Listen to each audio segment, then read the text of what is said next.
So we're now going to move on to the password recovery process for a user that's forgotten their password. Now obviously this doesn't work in the same way as the username, and it can't do, and the reason for that is that we're actually hashing or encrypting the user's password. So if we go over to our database table, you can see that the password is an MD5 hash of a plain text string that the user enters as their password. Now the problem here is if we were to go and say to a user in the same method that we used for the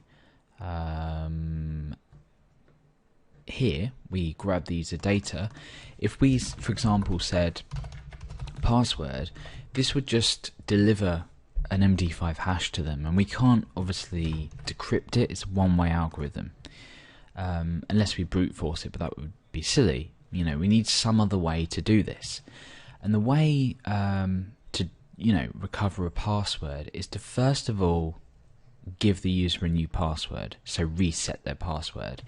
Now what I'm going to do is I'm going to go down the easy route just for the purpose of this tutorial, and I'm going to generate a password myself, assign it to that user, encrypt that password, and then force them to change their password the next time they log in. So we need to do a few things here, but it's not actually that difficult. It's just, we're just being clever about things.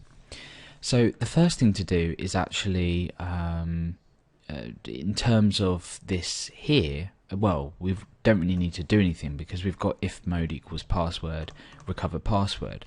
And in fact, the first thing I'm going to do is generate a new password for the user.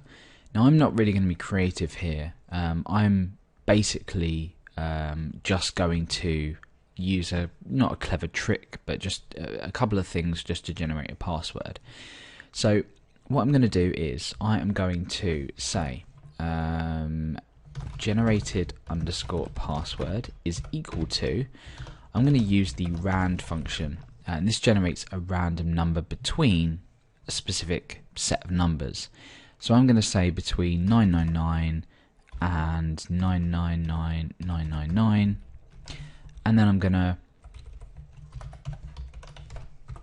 hash this. That's nothing to do with hashing their password for them to use, but now what I'm going to do is I'm going to say substring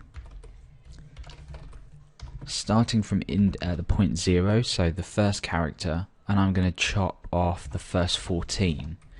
So what we're left with here is a number between 999 and 999999 hashed, and then the first 14 characters of that hash. In fact, no, let's not be silly. Let's make it 8 characters, so a user doesn't have to type in 14 characters. And this is not strong, but it's relatively strong because it's random. It's a completely random value, and well, not completely random, but you know what I mean. So I'm going to just go ahead and die and pass through the generated password, just so we can see how this looks. So let's go over and click on password. I'm going to go ahead and enter my email address and click recover, and there we go. That's what it looks like. So let's go ahead and just refresh again and refresh again, and you see that this is a new password generated for a user. Perfect. Okay, so now that we've got this randomly generated password, we need to assign this to the user.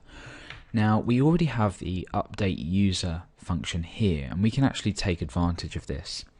So what I'm going to do is I'm going to I'm not going to use the update user function. I'm going to use the change password function that we created for actually allowing the user to change their password. But this time we're going to set it to something that we want it to be set to, and that's what we've generated. So using the change password function, let me just go ahead and copy this and scroll up. I'm going to change a user's password. Now what's the user ID? We need to grab the user ID. So in here I'm going to go ahead, I'm going to say user ID, and here I'm going to say user data user ID. Okay, and what I'm going to change this to, well, I'm going to change this to generated password. So just to clarify, we're grabbing the user ID anyway, if the mode's password, which it is in this case, we're generating a password, then we're changing the password to the user's ID that we've taken from here based on their email address, and then we're changing their password to a generated password. Okay? Done and dusted. So now what we want to do is actually email them and say, hey, this is your new password, log in with this new password, and then after that we'll force them to change it. So let's go ahead and just copy what we've done here with this email just to save a bit of time, why not, and paste that in there. So I'm going to say your password recovery. So I'm going to say hello Alex, or hello first name, your new password is something. A couple of lines down I'm going to say please log in to change this. Actually no, let's just leave that bit out. So obviously we're not passing through the username this time, we're passing through the generated password. So let's go and give this a whirl. We're changing the password, emailing me the new password, and then when I log in, nothing's going to happen, but we'll sort that out in a moment. So I am going to assume I've forgotten the username or the password for Billy at PHP Academy. Let's just pretend I'm Billy. So I'm going to click on recover. And there we go, thanks, we've emailed you. So assuming that I've written everything correctly, let's go over to our email. And we should have an email, your password recovery. Click on this. So your new password is this. Let's go over to the database and just remember both these passwords are the hashed version of the plain text password, actually the string password. So they both start with 5F4, blah blah blah, and then end with CF99.